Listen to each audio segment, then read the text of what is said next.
चलो आ जाओ।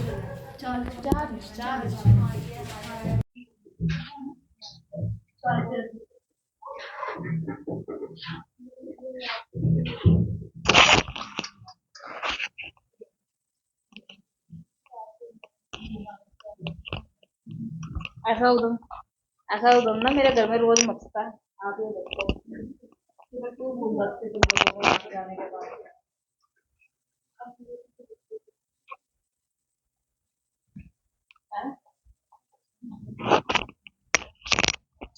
बताऊंगी कल कल कल वाली हरकत बताऊंगी।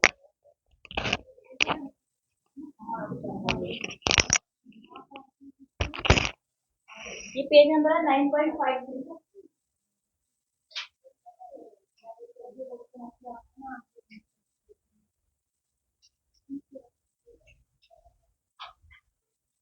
56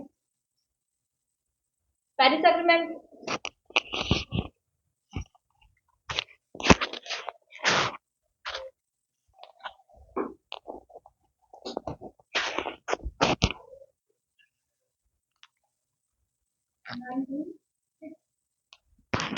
9.56 उनका ढूंढ रहे हो इसमें 9.56 पेरिस एग्रीमेंट।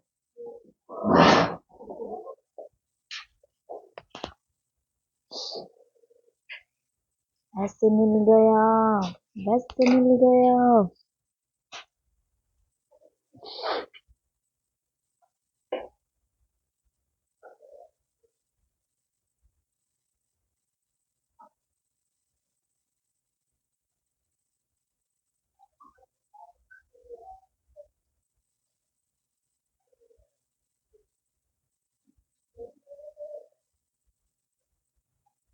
इसको साइलेंट कर ना, इसको उल्टा करके रख लो।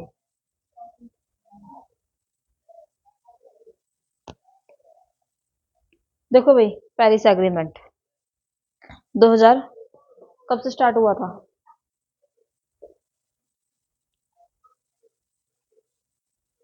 फर्स्ट लाइन पढ़ना जरा इनकी। स्टार्ट ये हमारा 2015 में हुआ था और जो इम्प्लीमेंट हुआ था वो हुआ था 2016 में।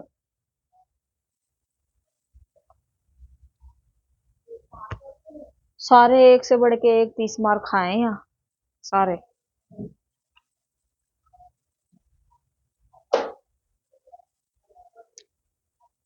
स्टार्ट हुआ था 2015 में और इम्प्लीमेंट हुआ था 2016 में। क्वेश्चन आ चुका है अभी।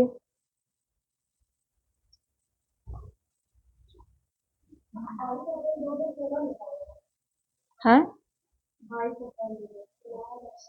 स्टार्ट हुआ था 22 अप्रैल, वो तो ठीक है, अप्रैल डेट है ना। अच्छा, 22 अप्रैल को क्या मनाया जाता है? अर्थ डे मनाया जाता है 22 अप्रैल। अप्रैल से एक महीना कम, सेम डेट 22 मार्च। मुझे आप नहीं पता, वाटर डे, ठीक है। हाँ, 8 मार्च। हाँ, इंटरनेशनल वुमेन्स डे।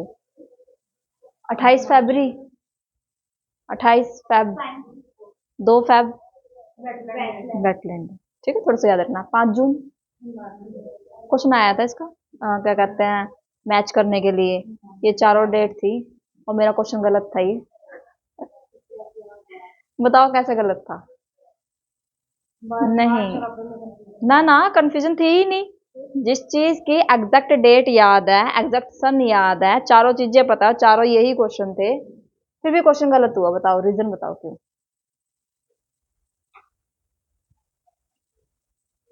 बताओ। क्या क्या हूँ? ऐसा तो ये करता है हूँ हूँ।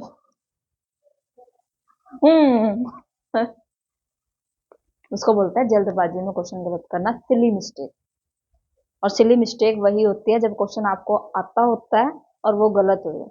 और हड़बड़ी में भी कह सकते हो आप, जल्दबाजी में कह दो या फिर टेंशन में कह दो या स्ट्रेस में कह दो, कुछ भी कह दो। और ऐसे कम से कम आपके 8 से 10 क्वेश्चन होंगे, पेपर 1 पेपर 2 दोनों को मिला के, ठीक है। 3-4 क्वेश्चन आपके पेपर 1 में होंगे और 7-8 से ज्यादा ही मिलेंगे आपके पेपर 2 में, और ये होंगे ही होंगे, इसको तो चाहे कुछ कर लो, ये तो बंद हो ही नहीं सकता। आपको मैंने बताया हुआ ज्ञान इंद्रियों का क्वेश्चन, साइंसेस बच्चों को नर्सरी से सिखानी स्टार्ट कर देते हैं। नर्सरी से क्या, बच्चा घर में होता है तभी सिखाना स्टार्ट करते हैं, ये आईज है, ये नोज है, ये फलाना है, ये ढिमकाना है, करते हैं ना। क्वेश्चन गलत हुआ था मुझसे 2021 में, सेंसिस का क्वेश्चन गलत हुआ था। आप ये देखो किस तरीके से उन्होंने टिल्ट करके क्वेश्चन दिया कि वो समझ ही नहीं आया कि ये ज्ञान इंद्रिय का क्वेश्चन है। बाद में जब किसी पर्सन ने बताया कि भाई हाँ ये वो क्वेश्चन था, अच्छा ऐसा होता है और ऐसा होगा, ठीक है, तुम्हारे साथ भी होगा ऐसा, ऐसा कुछ नहीं है मेरी तरफ मत देखो कि भाई हाँ क्या कहता है मैडम ने गलत कर दिया, ऐसा तुम्हारे साथ भी होगा, बहुत सारे क्वेश्चन ऐसे होते हैं। जैसे मॉक टेस्ट दोगे ना आप, उसमें भी ये चीजें देखने के लिए मिलेंगी। चलो देखो, अब देखो इसमें क्या दिया हुआ है, क्योटो फर्स्ट लाइन क्या दिया है, क्योटो प्रोटोकॉल जो 2020 में क्या होना था, एक्सपायर होना था। क्योटो प्रोटोकॉल के 2 अमेंडमेंट हुए थे, कौन कौन से, टाइम पीरियड, फर्स्ट अमेंडमेंट 2008 से 2012, 2012 से 2020, यानी कि 2013 से स्टार्ट होके 2013 से 20, जो 2012 में हुआ था उसको किस नाम से जानते हैं, दोहा अमेंडमेंट के नाम से, ठीक है। वो कौन सी कंट्री थी जिसने रेक्टिफाई ही नहीं किया, वो कौन सी कंट्री थी जो फर्स्ट कमिटमेंट पीरियड के बाद विड्रॉल हो गई थी, 1990 तक कितने परसेंट को लो करने की बात की गई थी, 5.2, ठीक है, और कब तक की गई थी, 1990 मरो 2012 तक, 12 तक, 1990 के लेवल तक लेके जाना है 2012 तक, यही लिखा था हमने इसमें। एनेक्स 1 में कौन सी कंट्री है, डेवलप्ड, एनेक्स 2 में डेवलप, हाँ सबसेट है हमारी किस चीज की, हाँ एनेक्स फर्स्ट की, जो कि सपोर्ट करने का काम करती है, इकोनॉमिक इन ट्रांजिशन, इकोनॉमिक से रिलेटेड जो है, ठीक है। और एनेक्स बी में कौन सी कंट्री है, एनेक्स बी या फिर non annex developing, annex B में कौन सी है, लीस्ट डेवलपमेंट, और ज्यादा नीचे। एक तो मैंने कह दिया कि जो दिन के 70 रुपए कमा रहे हैं वो हमारे किस में चले गए, डेवलप्ड में चले गए, 70 से नीचे 50 से लेके आपके 70 के बीच में किस में चले गए, सेकंड में, सबसेट हो गया ना उसका। और थर्ड में क्या क्या है, नॉन एनेक्स आता है ना, नॉन एनेक्स में क्या है, डेवलपिंग कंट्रीज आ जाएगी, और उसमें कितना हो जाएगा, आप 30, 40 से 50 लगा लो आप, ठीक है। और उससे नीचे लिस्ट में कहते हैं ना पासिंग मार्क्स 40 से कम फेल, तो वो क्या है, लिस्ट डेवलपमेंट, इसमें एनेक्स भी आ जाएगी, ठीक है। कार्बन क्रेडिट से रिलेटेड बात हुई थी इसके अंदर, अच्छा ट्रेडिंग से रिलेटेड बात हुई थी, कार्बन ट्रेडिंग से रिलेटेड। अब इनका मतलब क्या था भाई, क्योटो प्रोटोकॉल में से 3 चीजें निकल के बाहर आई थी, ठीक है। फर्स्ट आता है clean development mechanism, CDM, CDM, दूसरा क्या था, ट्रेडिंग, और तीसरा क्या था, जॉइंट इंप्लीमेंटेशन, यानी किसी चीज के साथ मिलके आप किसी भी काम को आगे बढ़ाओ तो आपको कार्बन मिलेंगे। एक क्या था कि भाई मेरे अपने कार्बन यूज कर लिए है मैंने, अब दूसरे के फील्ड में इन्वेस्टमेंट करके, दूसरे के क्षेत्र में यानी कि उसी कंट्री में इन्वेस्टमेंट करके वहां से कुछ ना कुछ जो है उधार ली जाए। अब देखो आपने किसी को शादी में बुलाया, ठीक है, वो कुछ ना कुछ लेके आएगा, आप कुछ दे के भेजोगे ना, मम्मियाँ दे के भेजती है ना, वो 1-1 किलो के पैकेट, है ना, जो कोई खास रिश्तेदारी हो तो पूरा पूरा कट्टा बांध देती है ना, वही चीज, ठीक है। नेक्स्ट देखो इसमें क्या दिया हुआ, अब सीडीएम क्लीन डेवलपमेंट मैकेनिज्म, यानी कि अपना यूज नहीं कर रहे हैं, अपने रिसोर्सेज को यूज नहीं कर रहे हैं, दूसरे के रिसोर्सेज को यूज कर रहे हैं।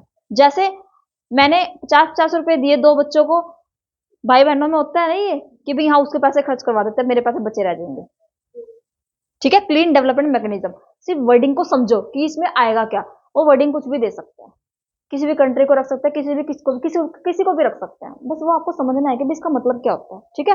अच्छा इसमें देखो क्या आता है, पेरिस एग्रीमेंट में क्या बात बोली गई थी कि भाई 100 बिलियन डॉलर है कि बिलियन है, बिलियन, हाँ ये ध्यान रखना, बिलियन है, ये डॉलर है, क्योंकि पेपर में ये बिलियन और डॉलर के ऊपर जो है कन्फ्लेक्स हुआ था, ठीक है।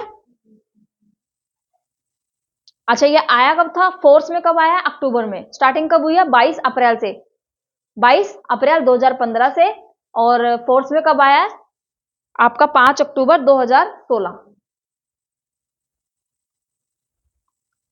ठीक है।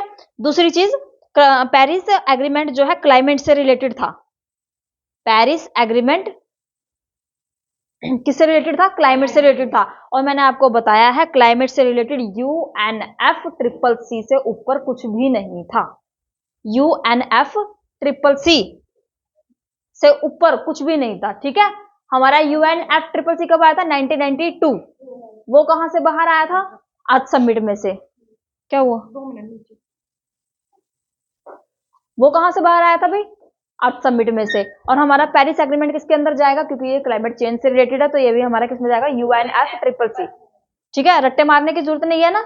जितने भी क्लाइमेट चेंज से रिलेटेड चीजें आएंगी वो सारी हमारी किसमें जाएंगी?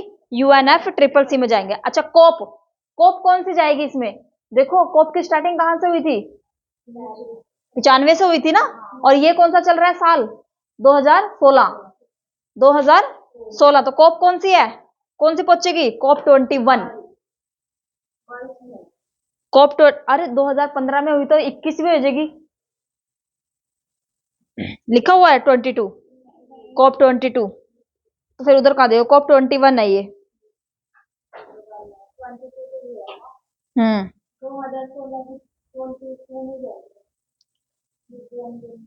22 में क्यों जाएगी? COP 21 आएगी 2015 में। ये लड़कियों के पैरों में स्प्रिंग लगी रहती है क्या? है? हाँ, इधर उधर इधर उधर इधर उधर, पता नहीं क्या ही है ना। चलो चलो चलो,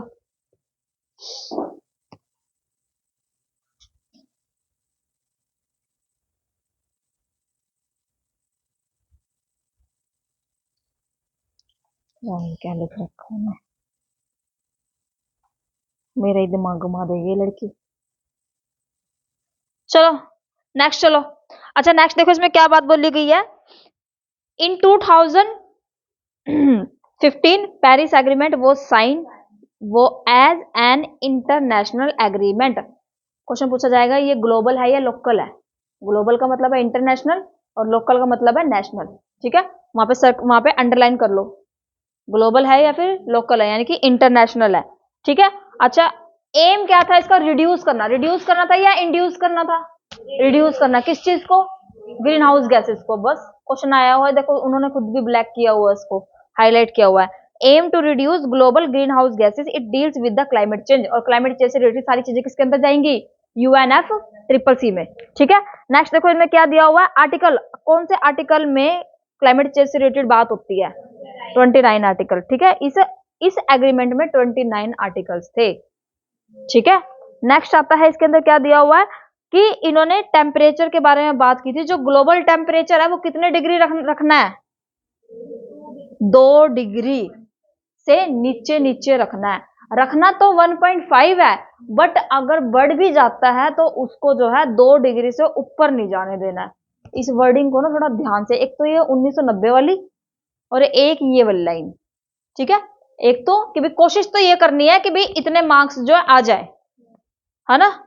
घर वाले कहते हैं ना कि जैसे कोई बच्चा कमजोर होता है, मैथ में कमजोर है, किसी सब्जेक्ट में कमजोर है, जैसे लड़कों का ज्यादा वो रहता है ना, कमजोर है, ठीक है, बस इसमें पासिंग मार्क्स लिया बाकी और तो देख लेंगे, और तो तेरा ठीक है, बस इसमें पासिंग मार्क्स लिया। तो वो चीज क्या, वो यही है कि भाई रखना कितना है? 1.5 डिग्री, और अगर बढ़ भी जाता है तो 2 से ऊपर नहीं जाने देना। और कौन सी सेंचुरी तक? सेंचुरी कौन सी? तो अच्छा, 21st सेंचुरी तक। 21st सेंचुरी तक। अच्छा, पेरिस एग्रीमेंट का एक और नाम दिया हुआ है इसमें, लैकॉर्ड दी पेरिस। लिखने की जरूरत नहीं है, ये पूरा दिया हुआ है इसमें। ठीक है, और जितना इसमें लिखा हुआ है इससे बाहर क्वेश्चन नहीं आएगा। नेम अब तक तो नहीं आया है, अब तक नहीं आया है। ठीक है, इसके बाद लास्ट पैराग्राफ में आ जाओ। The Paris agreement has a bottom up structure. Bottom up structure कैसा है कि नीचे से ऊपर की तरफ जा रहा है। बॉटम नीचे से ऊपर की तरफ जा रहा है, bottom up. Top to down क्या होता है? ऊपर से जब कोई चीज नीचे की तरफ आती है। अब मुझे ये बता दो, ये सेंट्रलाइज है या डिसेंट्रलाइज्ड है?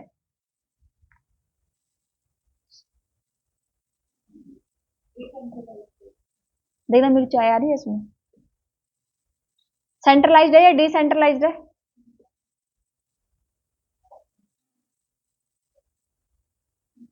मुझे क्या पता। अच्छा इसको गोली मारो, ये बताओ इंडक्टिव है डिडक्टिव है?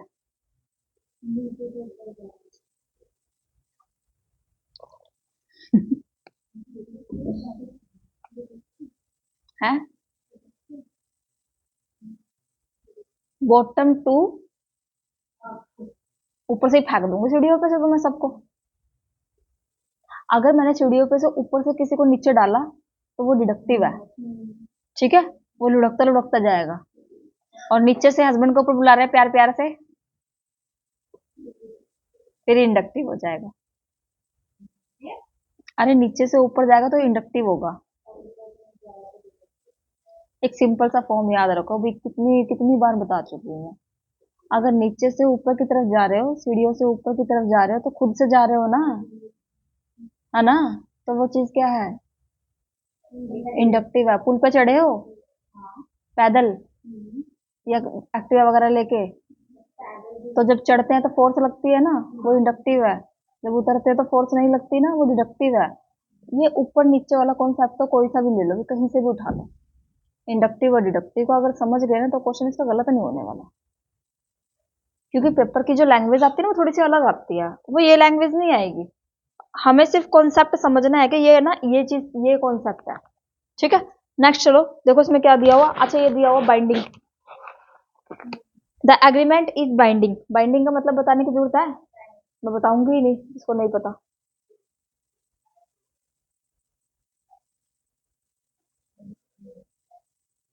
और आप तो कह रहे मैंने 5 की 5 वीडियो देख ली। वो तो मैंने ग्रुप में मैंने पूछा कितने वीडियो आ रखे हैं एनवायरमेंट, कहते 5, वो तो मैंने ग्रुप में भेज रखी थी।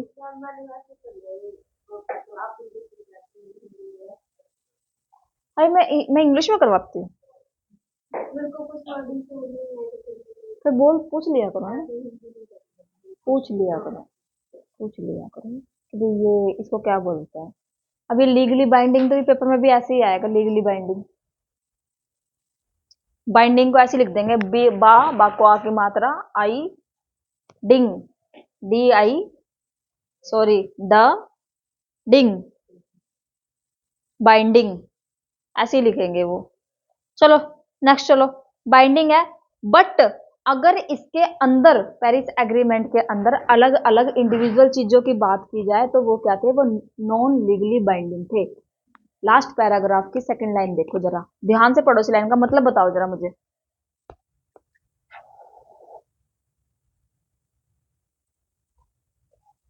क्योटो प्रोटोकॉल लीगली बाइंडिंग था? हाँ, हाँ। अर्थ समिट, अर्थ समिट कंप्लीटली लीगली बाइंडिंग नहीं था, लेकिन उसके अंदर से जितनी भी चीजें निकल के आई थी वो लीगली बाइंडिंग थी, ठीक है। और ऐसे ही हमारा पेरिस एग्रीमेंट होगा कि ये कंप्लीटली नॉन लीगली बाइंडिंग है, लेकिन इंडिविजुअल अगर इसके अंदर कोई कोई चीज देखे तो वो क्या थी? लीगली बाइंडिंग थी, ठीक है। नेक्स्ट देखो, नेक्स्ट पैराग्राफ है, the Paris agreement comes under the broad umbrella term. Umbrella term कौन सी होगी? UNF triple C. और अगर बात होती है एनवायरमेंट के बारे में, ये किसके बारे में बात हुई? क्लाइमेट चेंज के बारे में। और एनवायरमेंट के बारे में बात होती है तो अम्ब्रेला टर्म यहाँ पर आएगी क्या? Environment act. कौन सा एक्ट? 1986। अभी उस दिन मैंने आपको इसके बारे में बताया भी था थोड़ा बहुत स्टोरी सी। हमारा जो वाटर एक्ट आया था, एयर पोल्यूशन एक्ट आया था, या जितने भी पहले आ चुके थे, ठीक है, एक्ट पहले आ चुके थे, लेकिन जो अम्ब्रेला टर्म आई थी ना, अम्ब्रेला टर्म यानी कि सारे के सारों को उठा के, एक्ट को उठा के इसके अंदर डाल दिया गया, ठीक है।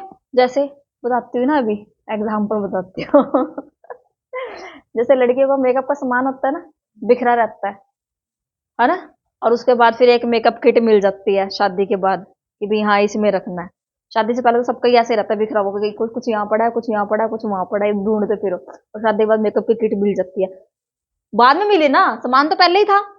यानी कि वो जो एक्ट थे ना, वाटर एक्ट था, एयर पोल्यूशन एक्ट था, वो पहले ही बन चुके थे, वो पहले से ही थे। क्वेश्चन आया हुआ ये, क्या एनवायरमेंटल प्रोटेक्शन एक्ट से पहले कोई एक्ट बना हुआ था? हाँ जी बने हुए थे, ये वाटर पोल्यूशन और ये हमारा जो एयर पोल्यूशन एक्ट है ये पहले से ही बन चुके थे। बाद में इनके अम्ब्रेला टर्म आई, वो अम्ब्रेला टर्म जो आई थी वो किसके बिहाफ पर आई थी, किसके बिहाफ पर आई थी? 1984 में दुर्घटना हुई थी, भोपाल गैस ट्रेजेडी, ठीक है। और कब हुई थी? दिसंबर में हुई थी मेरे ख्याल से, दिसंबर में हुई थी ना, 4 दिसंबर के करीब, है ना, 1984 में। उसके बाद जो है एनवायरमेंटल एक्ट बनाया गया था 1986 में। 1985 में किस चीज की स्थापना हुई थी? हायर एजुकेशन का क्वेश्चन।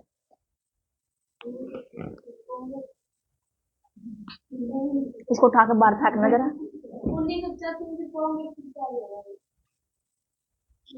ये तो इतिहास में चले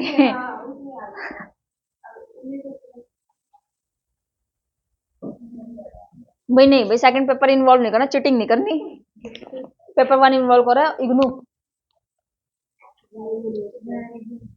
85 87 में किसको स्टैट्यूटरी बॉडी बना दिया गया था? कौन सी यूनिवर्सिटी को? अच्छा, कौन से दरवाजे से बाहर फेंकूं? इधर से जाओ, इधर से जाओगे तो मिट्टी में जाओगे।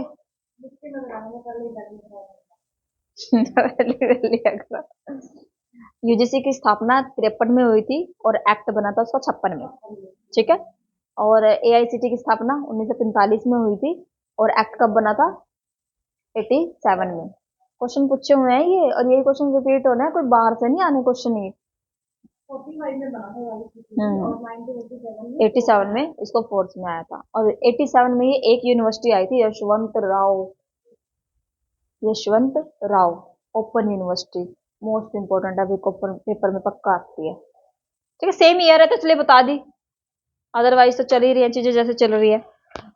अच्छा, इसमें दिया हुआ है UNFCCC इस कन्वेंशन हेल्ड इन, कब हुई थी? 1992। किसमें से निकल के आया था ये? UNFCCC, लास्ट लाइन है, अर्थ समिट में से, ठीक है। To combat climate change, the Kyoto protocol 1997 दिया हुआ है इसमें दोबारा से, ठीक है। नेक्स्ट है was another major international commitment under the UNFCCC, यानी कि क्योटो प्रोटोकॉल भी हमारा किसके अंदर आता है? UNFCCC के अंदर आता है। ध्यान से देखो, क्वेश्चन इसी तरीके से आते हैं और बुक में से पढ़ने का ना फायदा होता है, पता है क्यों? अब जैसे कि बीच में ये आ गया, UNFCCC का नाम आ गया इसका, और इसी से हमारे क्या है, माइंड कहाँ चला गया? 1992 पे चला गया, आज समिट पे दोबारा से वो रिकॉल हो गया, उसके साथ में क्योटो प्रोटोकॉल रिकॉल हो गया। इसमें जो इंपॉर्टेंट है वो लिख लिया, जो नहीं अपना साइड पर, ठीक है। अच्छा, एक ये इंपॉर्टेंट है इसमें से, इंटेंडेड नेशनली डिटरमाइंड कंट्रीब्यूशन, मतलब इंडिया के लेवल पे नेशनली क्या कंट्रीब्यूशन रहा है इसका।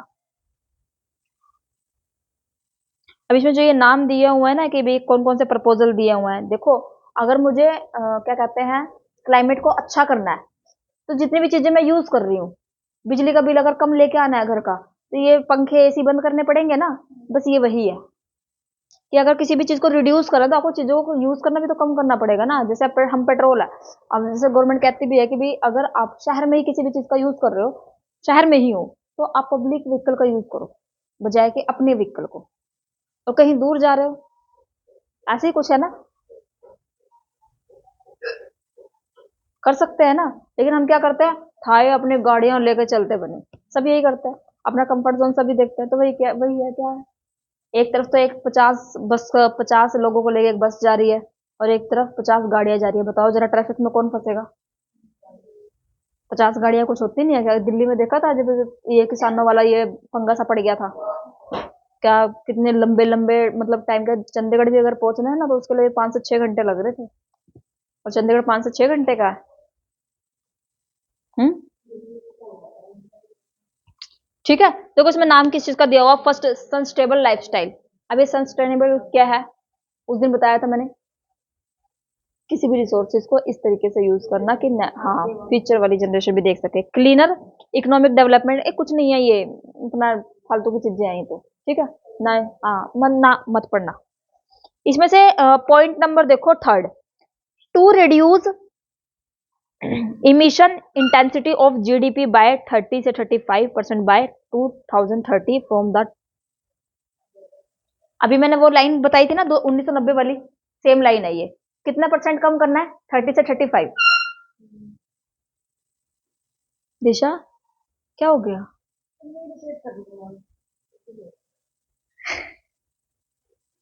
बहुत परेशान रहते हो आप, है ना। कितना कम करना है भाई? 30 से लेके 35 तक, और कब तक करना है? 2030 तक। कब तक के लेवल पर करना है कि भाई कितना इमिशन करें कि भाई जितना इमिशन 2005 में होता था ना उतना ही हो, कि जितना बिल घर का बिल जो है 2005 में आता था ना उतना ही आए। कितना आता था 2005 में? फिर भी अंदाजा 1000 तक का लगा के चलू, मिनिमम। मैक्सिमम कर लो 1000, इससे ऊपर नहीं आया होगा। और उस टाइम तो आता भी 2 महीने का था, अब तो 1 महीने का पता कितना आता है।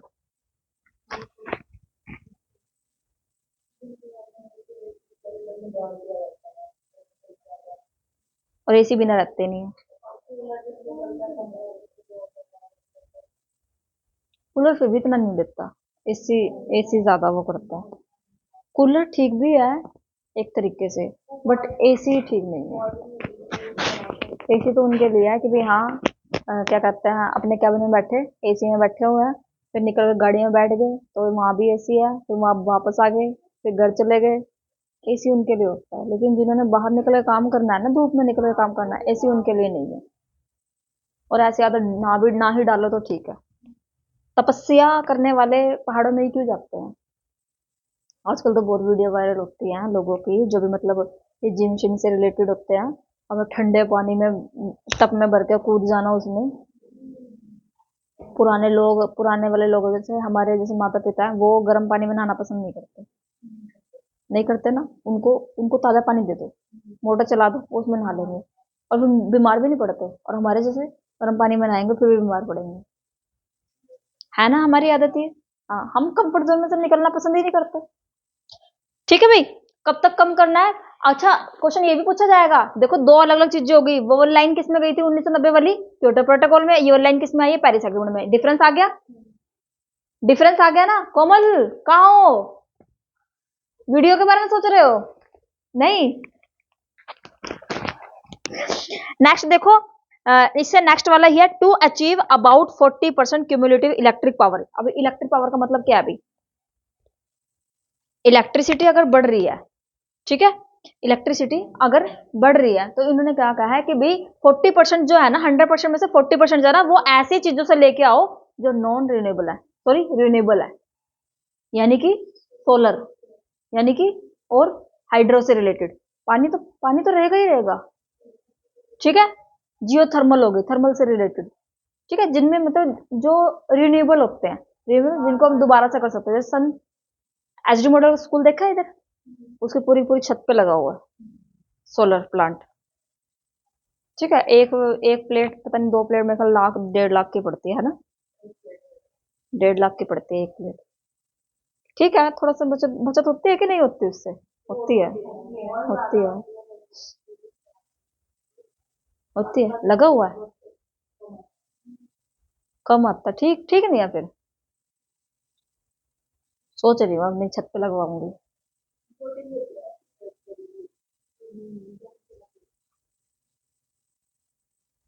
घर लगवाऊंगा, हमारा तो बिल बहुत आता है ना। पूरा पूरा जिला है हमारे तो घर में, जॉइंट फैमिली, भरा पूरा परिवार है। फलता फूलता। पता नहीं।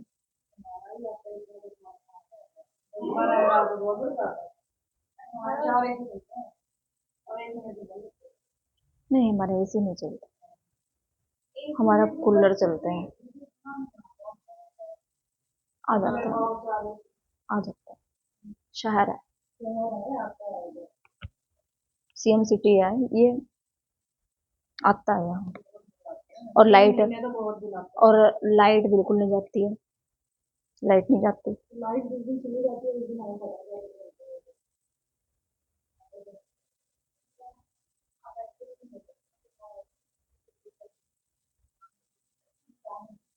शहर में आती है लाइट, क्या कहते हैं। चलो नेक्स्ट, चलो। अच्छा, इन्होंने क्या बोला? 40% जो है नॉन फॉसिल फ्यूल, ये क्या है अब?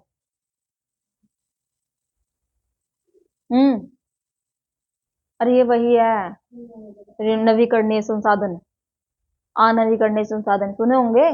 ओ हिंदी मीडियम नवीकरणीय, अनवीकरणीय, है ना, रिन्यूएबल और नॉन रिन्यूएबल। ठीक है।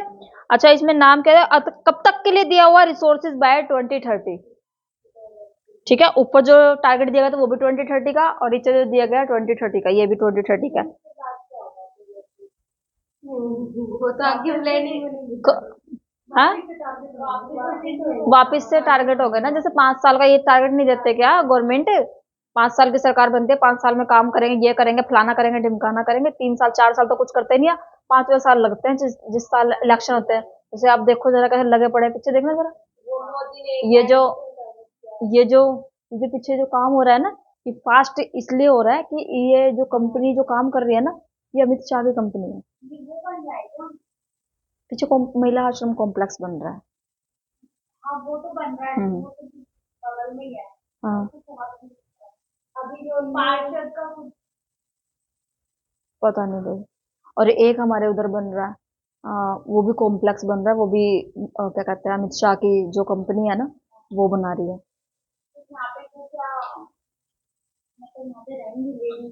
हाँ, पता नहीं कौन रहेंगे।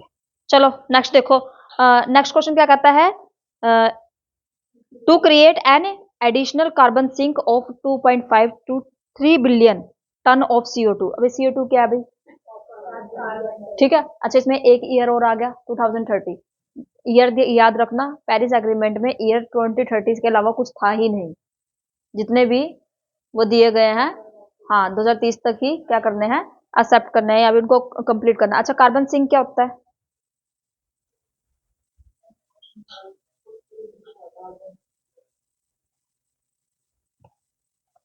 कार्बन सिंक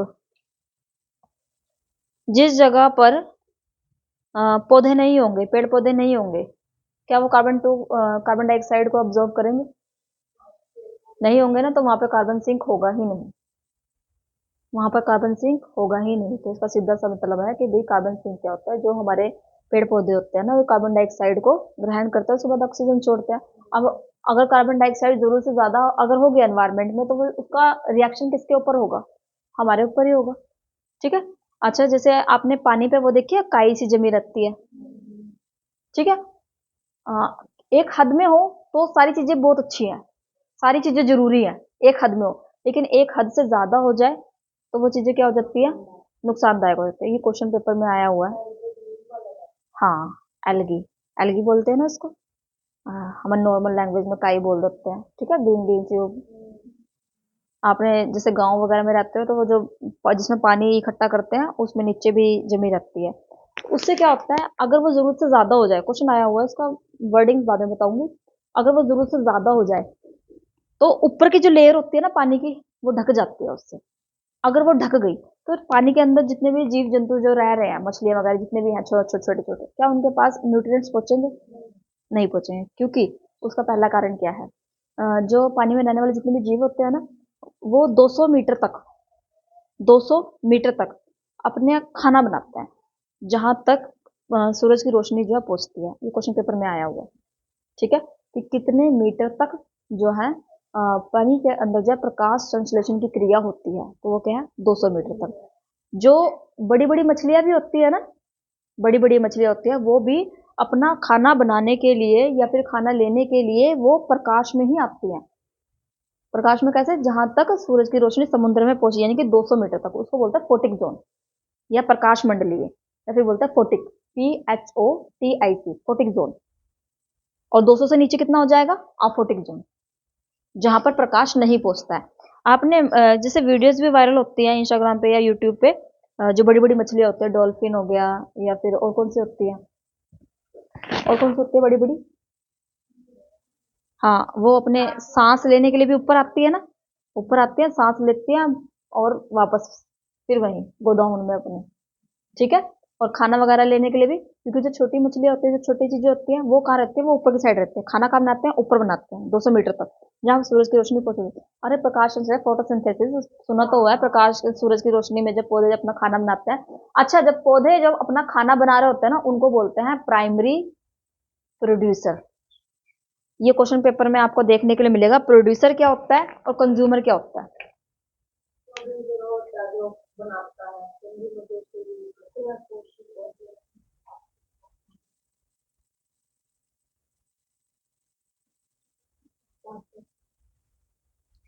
ये है प्राइमरी, कौन हो गए, प्रोड्यूसर। प्रोड्यूसर कहते हैं जो किसी भी चीज को प्रोड्यूस करते हैं, यानी कि इसमें पूछता है कि इसमें क्या आएंगे, इसमें पौधे आएंगे प्रोड्यूसर में। फर्स्ट नेक्स्ट आता है सेकंड नंबर पे प्राइमरी कंज्यूमर। इसमें बताओ क्या आएंगे। कंज्यूमर क्या होता है, जो किसी भी चीज को कंज्यूम करता है। छोटे छोटे जो पौधे होते हैं, छोटे छोटे जो पौधे होते हैं उनको कौन खाता है, कीट पतंगे। कीट पतंगे खाते हैं ना, तो वो चीज वो क्या है, वो प्राइमरी कंज्यूमर है जो पौधों को खा रहे हैं। ठीक है, उसके बाद आता है सेकेंडरी कंज्यूमर। सेकेंडरी में कौन आएंगे, जो इनको खाएंगे, टिड्डे वगैरह कहते हैं, ग्रास होपर। ठीक है, ये इनको खाएंगे। टर्शरी में क्या जाएंगे, इन सभी को नहीं, जो इनको खाएंगे। ठीक है, जब एक चेन चलती है ना, सुनो ध्यान से सुनो, एनवायरमेंट का क्वेश्चन नहीं है। जब एक चेन में कोई भी किसी को खा रहा है, एक चेन में, उसको बोलते हैं फूड चेन। Food chain.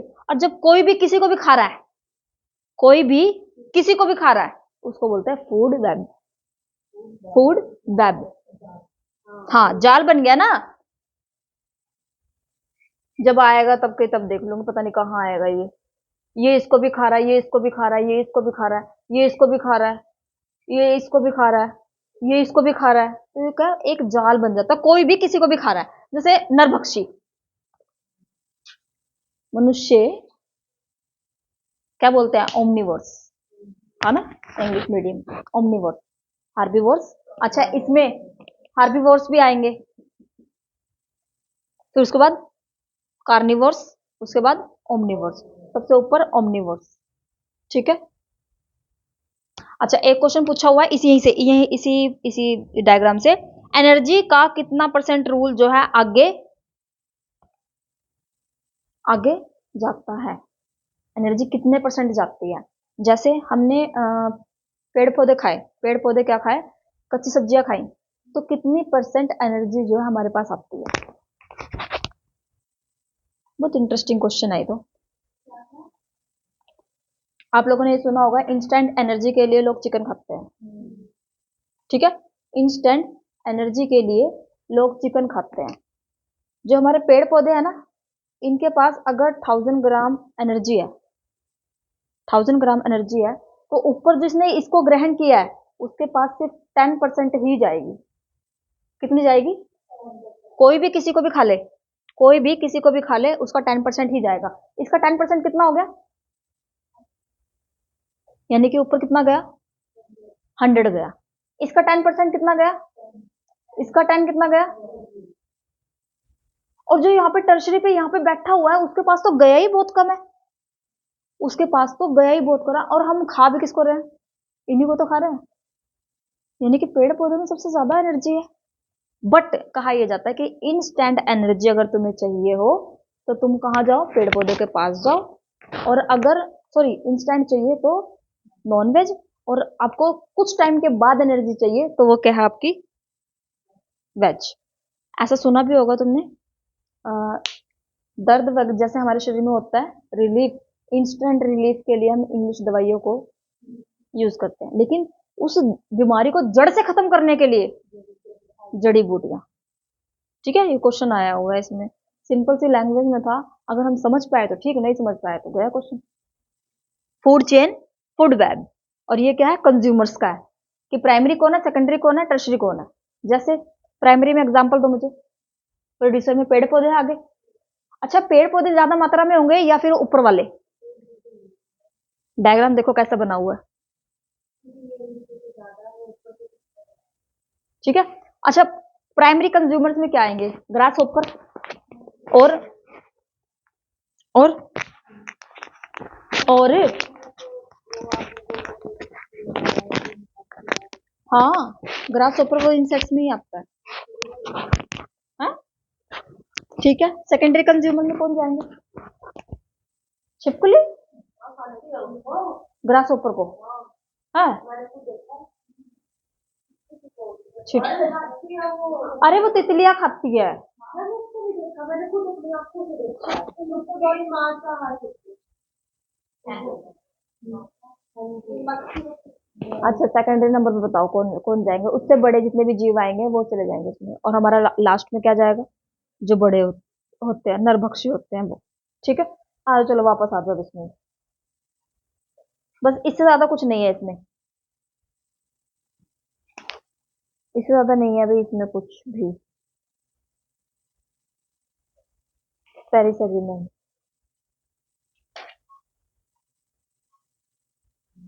कोप,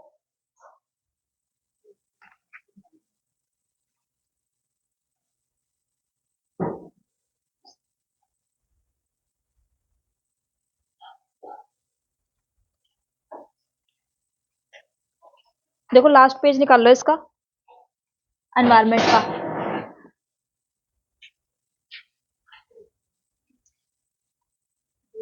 इसमें डेज दिए हुए हैं, सेकंड फैब दिया हुआ है, इसको अंडरलाइन कर लो। सेकंड फैब हो गया आपका। अच्छा, 25 फैब हो गया world sustainable energy day. Next हो गया आपका 21 मार्च फॉरेस्ट्री डे। 22 मार्च वाटर डे भी बताया था। 22 अप्रैल अर्थ डे। उसके बाद 5 जून एनवायरमेंटल डे।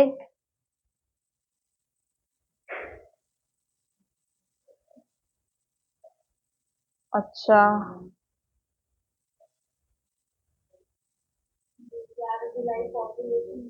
कहाँ है? ना ये नहीं पूछती। एनर्जी डे कर लो, बाकी पूछते नहीं है। सारे कर लो, सारे कर लो ना। मैं अपने हिसाब से करवा रही हूँ, ये अपने आप से अपने हिसाब से लगे पड़े हैं। अच्छा देखो, बायोडाइवर्सिटी, इससे ये ब्लू पेज है ना, इस साइड देखो, दूसरे पेज पे बायोडाइवर्सिटी से रिलेटेड कन्वेंशन दी हुई है इनमें। इसमें एंडेंजर्ड साइट, साइट करवाई थी मैंने आपको, है ना? साइट की फुल फॉर्म क्या है? Convention on international trade in endangered species of wild flora and fauna. Flora and fauna क्या होता है? प्लांट्स एंड वेजिटेशन, और जीव जंतु। हाँ, फ्लोरा वनस्पति, फोना जंतु। नहीं, ये नहीं आएंगे। फ्लोरा फूल नहीं होते, वो मैंने तुम्हें बताया था। फ्लोरा से फ्लोवर जैसे बोलते हैं ना, तो उससे याद रखो कि वनस्पति। वो याद करने का तरीका बताया था। अच्छा, आया कब था ये? 1973 में आया था। फोर्थ में कब आया था? 75 में आया था। ठीक है। अच्छा, इसमें क्या दिया हुआ है और? हम्म,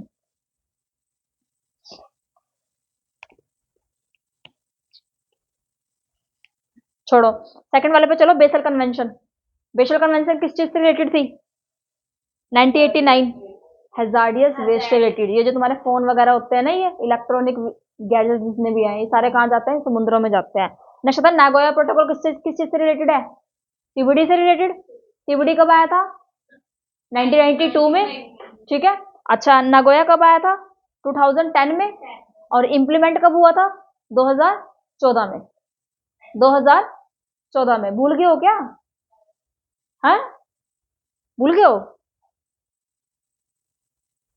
नागोया? अच्छा, नागोया में किस चीज के बारे में बात हुई थी? LMO या फिर फेयर एंड इक्विटेबल? हाँ। और कार्टाजना में किसके बारे में बात हुई थी? ठीक है।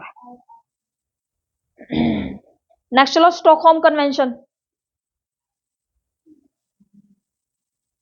ये स्टॉकहोम वो नहीं है, 1972 नहीं है। 1972 वाला जो है वो है एनवायरमेंट से रिलेटेड, और ये है बायोडाइवर्सिटी से रिलेटेड।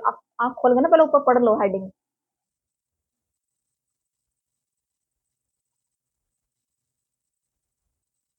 दिखा डिफरेंस? हाँ, स्टॉकहोम कन्वेंशन ये वो है जो 2001 में आई थी, और फोर्थ में आई थी 2004 में। ठीक है। It deals with reducing and eliminating the production and use of persistent, POP. ये पीओपी लिख लो ब्रैकेट में डालकर ना, पीओपी कर लो, परसिस्टेंट ऑर्गेनिक पोल्यूटेंट। ठीक है, आया याद? नेक्स्ट देखो क्या है, रामसर कन्वेंशन कब हुई थी? 1971 में। सबसे पहले यही लिखवाई थी। और ये रामसर का नाम कैसे पड़ा? ईरान का एक जगह का नाम है। ठीक है। और फोर्थ में कब आई थी? 75 में। इंडिया ने कब एक्सेप्ट किया था इसको भाई? 82 में। देख लो, गलत मत करवा देना। ठीक है। और उन्होंने किस चीज के बारे में, यूज ऑफ वेटलैंड्स, ये जो हमारी जितनी भी दलदली भूमि होती है ना, तालाब के आसपास जितने हमारे पशु पक्षी रहते हैं ना, पानी के आसपास ही रहते हैं। तालाब होंगे तो हमारे पशु पक्षी होंगे, तालाब नहीं होंगे तो पशु पक्षी होंगे ही नहीं। यानी कि दलदली भूमि अगर होगी तो ही पशु पक्षी होंगे, अदरवाइज नहीं। चिड़िया देखी है अपने आसपास अब? अब तो दिखती ही नहीं है। एक आधी लॉकडाउन में दिखी थी, लॉकडाउन में दिखनी स्टार्ट हुई थी, लेकिन उसके बाद फिर वही खंजर खाना दोबारा से। पहले वो ब्राउन वाले जो बर्ड थे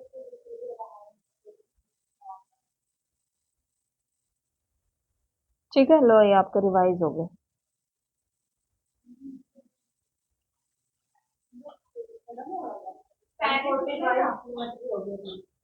कर दो, बंद कर दो।